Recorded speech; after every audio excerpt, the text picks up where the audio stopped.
कि संविधान सभा में संसदीय प्रणाली को राष्ट्रपति प्रणाली की तुलना में अधिक तरजीह दी गई है। क्योंकि याद रखिएगा यहाँ पे बहुत महत्वपूर्ण सवाल है और लगातार आपके हर शिफ्ट में यह सवाल बार बार पूछे जा रहे हैं। तो याद रखिएगा ऑप्शन नंबर डी जो आपका डी में दिया गया है उपयुक्त सभी आपका राइट आंसर है। चलिए क्लास के पीडीएफ के लिए आप लोग कमेंट करते हैं तो आप लोग टेलीग्राम चैनल को ज्वाइन करेंगे जिसका लिंक आपको डिस्क्रिप्शन में हमने प्रोवाइड करा दिया है। देखिए दूसरा नंबर सवाल है पाटलिपुत्र को किस शासक ने सर्वप्रथम अपनी राजधानी बनाया। चलिए बताएंगे आप लोग पाटलिपुत्र को किस शासक ने सर्वप्रथम अपनी राजधानी बनाया।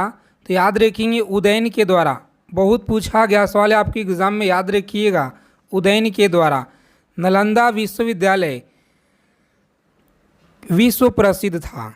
याद रखेंगे नालंदा विश्वविद्यालय जो है विश्व प्रसिद्ध था। इसका सही आंसर आप लोग याद रखेंगे बौद्ध धर्म दर्शन के लिए प्रसिद्ध है, जो ऑप्शन सी में आपका दिया गया है राइट आंसर। याद रखेंगे मोस्ट इम्पॉर्टेंट प्रश्न है जो आपके पेपर में यहाँ से सीधा सीधा सवाल आपको देखने को मिलेंगे साथी।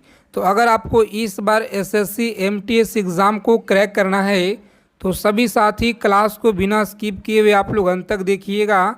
आज की क्लास आपके लिए बहुत ज़्यादा इम्पोर्टेंट रहने वाला है। और सभी साथी आगे चलने से पहले क्लास को एक बार लाइक कर देंगे सभी लोग। देखिए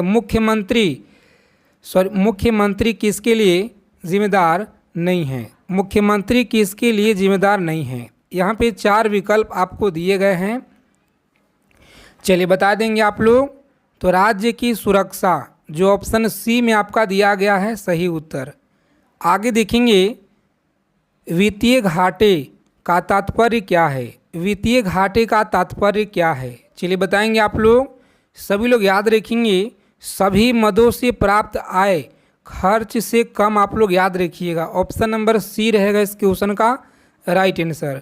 पूछा गया सवाल है आपके एसएससी एमटीएस के परीक्षा में जिनका भी कल परीक्षा होने वाला है। तो आप सभी साथी एक एक चीज़ों को याद रखिएगा। अगला सवाल है याद रखेंगे आप लोग कि निम्नलिखित में से कौन सा मूल अधिकार भारतीय संविधान के द्वारा नागरिकों को नहीं प्रदान किया गया है। चलिए बताएंगे आप लोग। सही आंसर बताना है आप लोगों को कि निम्नलिखित में से कौन सा मूल अधिकार भारतीय संविधान द्वारा नागरिकों को नहीं प्रदान किया गया है। तो इसका आंसर आप लोग याद रखेंगे ऑप्शन नंबर सी सूचना का अधिकार। आप लोग याद रखिएगा। चलिए नेक्स्ट क्वेश्चन देखेंगे। यहाँ पे अगला सवाल है रथ के पहले कार्बन न्यूट्रल गांव के रूप में किस गांव को विकसित किया जाएगा। बताइएगा आप लोग रथ के पहले कार्बन न्यूट्रल गांव के रूप में किस गांव को विकसित किया जाएगा। तो सभी लोग याद रखेंगे ऑप्शन नंबर ए जो दिया गया है भिवंडी तुलका महाराष्ट्र। ऑप्शन नंबर ए आप लोग याद रखिएगा सही उत्तर है। आगे देखेंगे रोज़ाना आप लोग क्लास में जुड़ेंगे लगातार आप सभी को यहाँ पे एनालिसिस जो भी आपके एग्ज़ाम में प्रश्न पूछे जा रहे हैं उन सभी से यहाँ पे देखते हुए आपको आने वाले शिफ्टों के लिए संपूर्ण यहाँ पे सीरीज़ आपको निचोड़ दिया जा रहा है ताकि जितना हो सके ज़्यादा से ज़्यादा आप लोगों को हेल्प मिले परीक्षा में। तो इसीलिए जिनका भी आने वाले डेटों में परीक्षा है सभी साथी इस चैनल से जुड़ रहिए। भारत में झूम खेती के अंतर्गत भूमि का सर्वाधिक प्रतिशत किस राज्य में है। बताएंगे भूमि का सर्वाधिक प्रतिशत किस राज्य में है। याद रखेंगे मोस्ट इम्पॉर्टेंट सवाल है। जिन लोगों ने बता रहे हैं यहाँ पे ऑप्शन नंबर डी नागालैंड आप लोग याद रखिएगा, ठीक है नागालैंड रहेगा इस क्वेश्चन का राइट आंसर। आगे देखेंगे अगला सवाल है बिहार सरकार ने किस वर्ष सरकार नौकरियों में महिलाओं के लिए 35% आरक्षण प्रावधान किया है। तो याद रखेंगे आप लोग 2016 में। कब किया जी 2016 आप लोग याद रखिएगा सभी लोग याद रखेंगे। चलिए बिहार का सर्वोच्च साहित्य सम्मान कौन सा है बताएंगे आप लोग। 15 नंबर क्वेश्चन है कि बिहार का जो सर्वोच्च साहित्य सम्मान कौन सा है। तो याद रखेंगे ऑप्शन नंबर बी राजेंद्र सम्मान आप लोग याद रखिएगा। अगला क्वेश्चन है शिक्षा और संस्कृति किसका रचना है। चलिए बता देंगे आप लोग शिक्षा और संस्कृति जो है यह किसका है। तो याद रखेंगे महात्मा गांधी जी का है। किसका? महात्मा गांधी। आप लोग याद रखिएगा, पूछा गया क्वेश्चन है। देखेंगे नेक्स्ट सवाल है 17 नंबर सवाल आपके लगातार एसएससी एमटीएस के शिफ्टों में बार बार पूछे जा रहे हैं कि अति सुधो सने की मार्ग है जहाँ नेकु सनायम बाक नहीं। उपयुक्त पंक्ति किसके यहाँ पे प्रयुक्त है? तो आप लोग बताइएगा कमेंट करके। चलिए 20 दांत यहाँ पे हिंदी के सवाल 1 2 4 यहाँ पे ऐड हो गए हैं साथी। तो हम लोग आगे देखेंगे। ये अगला सवाल है कि जब हम रबड़ के गद्दे वाली सीट पर बैठते हैं या जब गद्दे पे लेटते हैं तो उसका जो आकार है परिवर्तित हो जाता है। ऐसा पदार्थ पाई जाती है। गतिज ऊर्जा, स्थित ऊर्जा, संचित ऊर्जा, विखंडन ऊर्जा। चलिए बताएंगे इसका सही उत्तर क्या रहेगा, सभी को बताना है यहाँ पे। तो याद रखेंगे मोस्ट इम्पॉर्टेंट सवाल है जिनका भी आ रहा है ऑप्शन नंबर बी। क्लास को बिना स्किप किए हुए आप लोग अंत तक देखेंगे। अगर आपको इस बार एक सीट पक्का करना है, एसएससी एमटीएस एग्ज़ाम को क्रैक करना है साथी, एमटीएस एग्ज़ाम को, इन सारे सवालों को निचोड़ आप लोग याद रखिएगा। देखिए यहाँ पे बताया गया कि 23 नंबर जो सवाल है, व्यक्ति अपनी दाढ़ी बनाने के लिए किस दर्पण का प्रयोग किया जाता है? चलिए बताइएगा आप लोग, जो दाढ़ी बनाने वाला जो दर्पण होता है किसका इस्तेमाल किया जाता है? तो आप सभी लोग याद रखिएगा ऑप्शन नंबर बी, अवतल। आप लोग याद रखिएगा। ठोस में चल सकने वाली तरंग कौन सा है? चलिए बताएंगे आप लोग, ठोस में चल सकने वाली तरंग यहाँ पे कौन सा है बताएंगे। 24 नंबर सवाल है आपकी स्क्रीन पे, मोस्ट इम्पॉर्टेंट सवाल आपके परीक्षा के दृष्टि से, सभी लोग याद रखिएगा ऑप्शन नंबर सी जो दिया गया है, ए और बी दोनों आप लोग याद रखिएगा। देखेंगे अगला सवाल है, निम्नलिखित में से किसे होकर जाने वाली प्रकाश किरण अपवर्तन फेवाद बिना विचलित हुए उसी पथ पर सीधे निकल जाती है? बताएंगे आप लोग। 25 नंबर जो सवाल है आपकी स्क्रीन पे, कम समय में जितना हो सके हम लोग ज़्यादा से ज़्यादा चीज़ों को कवर करेंगे। तो सभी साथी जितना हो सके क्लास में आप लोग जुड़िए, जिनका भी परीक्षा आने वाले शिफ्टों में है, ठीक है। जैसे कि आपका 24, 25, 26 हो गया, जो आपका इन डेटों में आने वाले शिफ्ट में परीक्षा है, जिनका भी आप लोग प्रत्येक क्लास को ज्वाइन कीजिए। बहुत मेहनत के साथ आपके लिए एनालिसिस यहाँ पे जो है देखते हुए कराया जा रहा है, जिनका भी आने वाले परीक्षा हैं। देखिए याद रखिएगा आप लोग, प्रकाश केंद्र ऑप्शन बी रहेगा इस क्वेश्चन का राइट आंसर। आगे देखेंगे अगला सवाल है, एक लेंस में अवधान का जो मान है सदैव 1 से कम होता है, वह जो लेंस क्या कहलाता है? तो आप लोग याद रखिएगा, वह लेंस अवतल कहलाता है। क्या है? अवतल। आप लोग याद रखिएगा। देखेंगे नेक्स्ट सवाल है, वस्तु से बड़ा आभासी प्रतिबिंब बनता है। तो याद रखेंगे ऑप्शन नंबर अवतल दर्पण। आप सभी लोग याद रखिएगा। देखेंगे अगला सवाल है, चुंबकीय फ्लक्स का एसआई मात्रक बताइएगा। चलिए बताएंगे आप लोग, चुंबकीय फ्लक्स का जो एसआई मात्रक है यह क्या होता है? तो सभी साथी याद रखेंगे वेबर। ऑप्शन बी आप लोग याद रखिएगा, मोस्ट इम्पॉर्टेंट सवाल है आपके परीक्षा के दृष्टि से। चलिए देखेंगे साथी अगला सवाल पूछा गया है कि निम्नलिखित में से उस विकल्प का चयन करें जो यहाँ पे आगे देखेंगे 42 नंबर सवाल है कि बांदीपुर वन्य जीव अभयारण्य डैश में स्थित है। बताइएगा इस प्रश्न का उत्तर क्या रहेगा। सभी साथी बताएंगे कमेंट करके फटाफट से। चलिए बताएंगे आप लोग, इसका सही आंसर आप लोग याद रखेंगे ऑप्शन नंबर सी, कर्नाटक। आप लोग याद रखिएगा सही उत्तर है। आगे देखेंगे अगला सवाल है, समुद्र की गहराई मालूम की जा सकती है किसके द्वारा? बताएंगे आप लोग। समुद्र की जो गहराई है आप सभी लोग याद रखेंगे यहाँ पे किसके द्वारा मापी जाती है? तो सोनार के द्वारा। आप लोग याद रखिएगा, सोनार यंत्र के द्वारा। आगे देखेंगे डैश के निजी क्षेत्र में एक बड़ी विद्युतीय परियोजना कहाँ स्थित है? चलिए बता देंगे। जो साथी चैनल पे पहली बार विजिट किए हैं तो सभी से रिक्वेस्ट है, प्लीज़ आप लोग चैनल को जरूर सब्सक्राइब कर लीजिएगा। बगल में बेल आइकन प्रेस करके ऑल पे जरूर सेव कर लेना है ताकि हर एक जानकारी आप सभी को मिलता रहे। देखिए यहाँ पे याद रखेंगे आप लोग, सही उत्तर है ऑप्शन नंबर डी, ठीक है, दाभोल महाराष्ट्र। आप लोग याद रखिएगा। आगे देखेंगे विविधता कहाँ पाई जाती है, तो सभी लोग याद रखेंगे विविधता कहाँ पाई जाती है।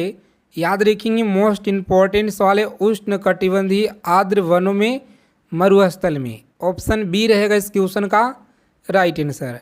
चलिए नेक्स्ट क्वेश्चन देखेंगे यहाँ पे, वायुमंडल के ऊपरी भाग में ओजोन परत हमारी रक्षा किससे करती है, बताएंगे। पूछा गया सवाल है आपके एसएससी एमटीएस के एग्ज़ाम में, याद रखिएगा आप लोग। वायुमंडल के ऊपरी भाग में ओजोन परत हमारी रक्षा किससे करती है, तो सभी लोग याद रखेंगे मोस्ट इम्पॉर्टेंट सवाल है ऑप्शन नंबर ए। याद रखिएगा ऑप्शन ए रहेगा राइट आंसर। आगे देखेंगे सेल का एनोड किससे बना होता है, तो याद रखेंगे सेल का जो एनोड है यह किससे बना होता है। प्यारे मित्रों याद रखेंगे ग्रेफाइट कार्बन, क्या है ग्रेफाइट कार्बन, आप लोग याद रखेंगे ऑप्शन नंबर ए रहेगा राइट आंसर। आगे देखेंगे हाइड्रोजन बम का आविष्कार किसने किया, तो याद रखेंगे हाइड्रोजन बम का जो आविष्कार है एडवर्ड टेलर के द्वारा, आप लोग याद रखिएगा ऑप्शन नंबर डी रहेगा राइट आंसर। चलिए मानव का पूछा गया सवाल है आपकी परीक्षा में, याद रखेंगे बहुत बार आपके एग्जाम में, सभी लोग याद रखिएगा यहाँ पे मानव का जो है सामान्य रक्तदाब कितना होता है। चलिए बता देंगे सभी साथी फटाफट से कमेंट करके, प्रत्येक सवाल का आंसर आप लोग बताते चलिए कमेंट बॉक्स के माध्यम से। तो यहाँ पे आप लोग याद रखेंगे सही उत्तर है इस प्रश्न का ऑप्शन नंबर ए 120 से लेकर के 80 आप लोग याद रखिएगा, जो ऑप्शन ए में आपका दिया गया है।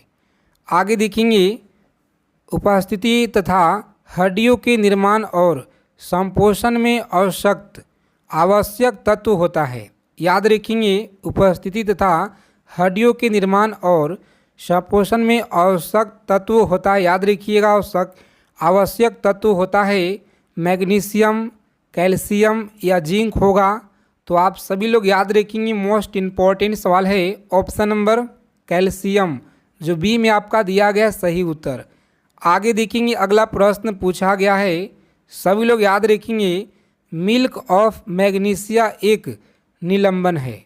याद रखेंगे मिल्क ऑफ मैग्नीशिया एक निलंबन है, सही उत्तर आप लोग याद रखेंगे। मोस्ट इम्पॉर्टेंट सवाल है जो लगातार आपके एग्ज़ाम में पूछे जा रहे एसएससी एमटीएस के पेपर में, मैग्नीशियम हाइड्रोक्साइड का आप लोग याद रखेंगे।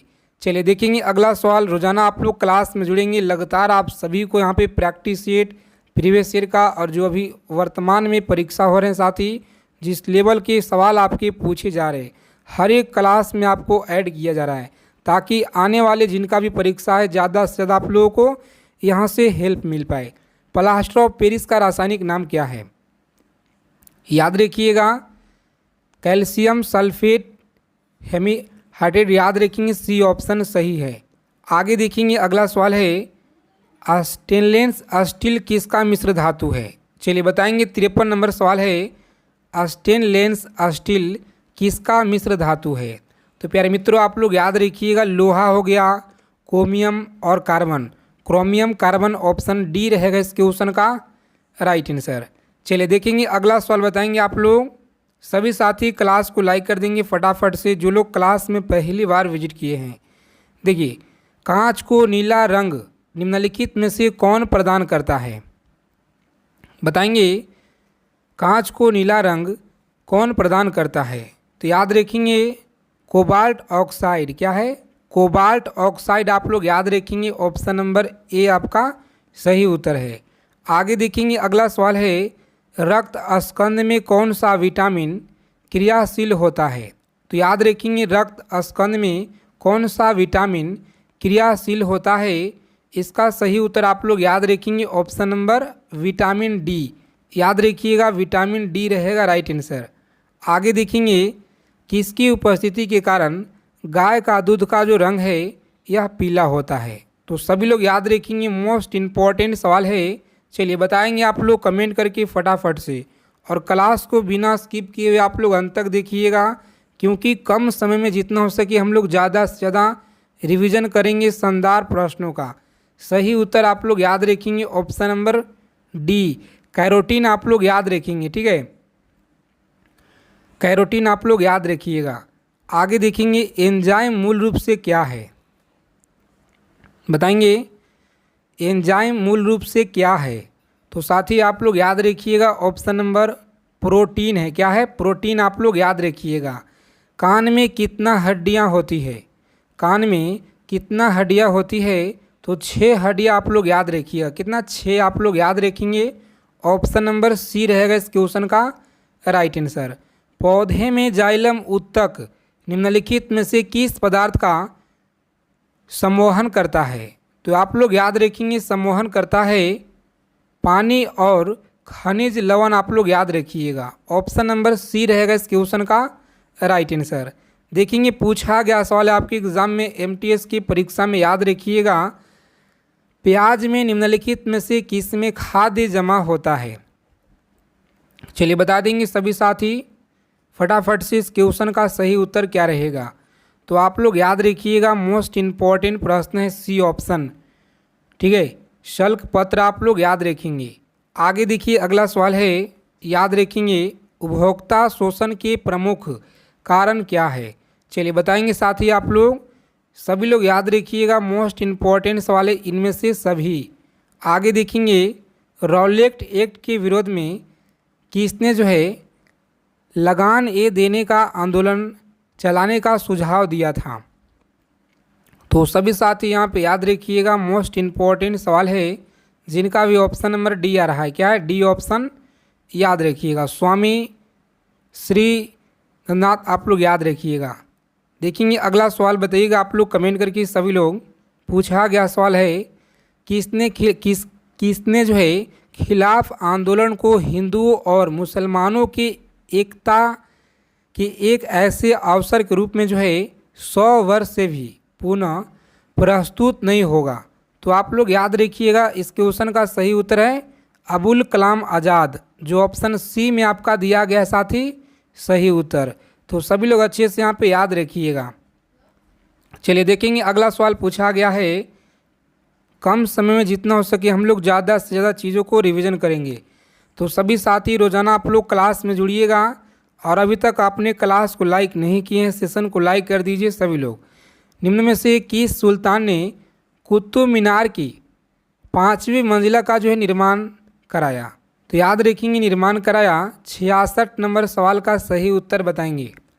चलिए सभी लोग बताइए यहाँ पे फिरोज शाह तुगलक, जो ऑप्शन सी में आपका दिया गया है राइट आंसर। चलिए नेक्स्ट क्वेश्चन है, ख्वाजा मुइनुद्दीन चिश्ती किसके शिष्य हैं?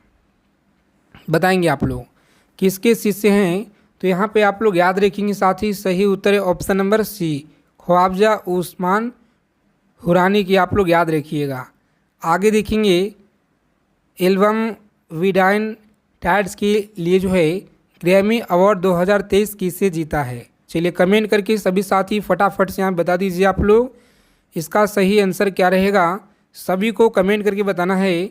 और आज की क्लास यहीं पे समाप्त करते हैं। सेशन अगर आप सभी को अच्छे लगे साथी क्लास को लाइक करेंगे, चैनल को जरूर सब्सक्राइब कर लेना है, वीडियो को लाइक करेंगे, जितना हो सके आप लोग मित्रों के पास शेयर करेंगे ताकि हम आपके लिए ज़्यादा से ज़्यादा जो है रिवीजन करा पाएँ और आप लोगों को एग्ज़ाम में यहाँ से ज़्यादा आपको हेल्प मिल पाए।